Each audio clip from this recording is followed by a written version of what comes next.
আজকে কি কি খাবার পাঠালো কৃষ্ণা? আজকে দেখাচ্ছি ভাত আজ নিরামিষ তো পাঠিয়েছে তো? হ্যাঁ নিরামিষ পাঠিয়েছে তো? হ্যাঁ আমাদের জন্য নিরামিষই পাঠিয়েছে, আর ছেলেকে আলাদা করে একটা ডিম পাঠিয়েছে। ও, আর যদিও ছেলেও সোমবার নিরামিষ খায়, কিন্তু ও ভাবলো বাচ্চাটা নিরামিষ খাবে ওর জন্য। আর এইখানে ওই সোয়াবিন দিয়ে সমস্ত সবজি দিয়ে একটা ভালো হয়েছে সবজির আইডিয়া দাও তো। বাবা সবজি তোর সবজি ভালো লাগে? সেটাই তো আমি দেখছি। ভালো বানিয়েছে।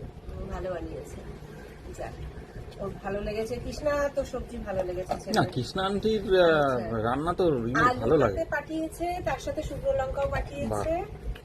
আর এখানে মুগ ডাল পাঠিয়েছে। বাহ, আর এখানে এটা তো ভাত ছিল, ছেলের ভাতটা ছিল। আর এখানে উচ্ছে ভাজা। বাহ, অনেক মেনু, ডাল রয়েছে, উচ্ছে ভাজা রয়েছে, একটা সবজি রয়েছে। ওইটাই কি? ওইটা এই যে আরেকটা, এটাই? হ্যাঁ? এটা আলু ভাতে ও দেবে? আলু ভাতে, আচ্ছা আচ্ছা, একটু দারুণ। তেল লাগবে, আলু ভাতেটা মাছ সে আমি দিয়ে দিচ্ছি, ঠিক দাও। আছে। খুব সুন্দর আয়োজন আজকে। হ্যাঁ।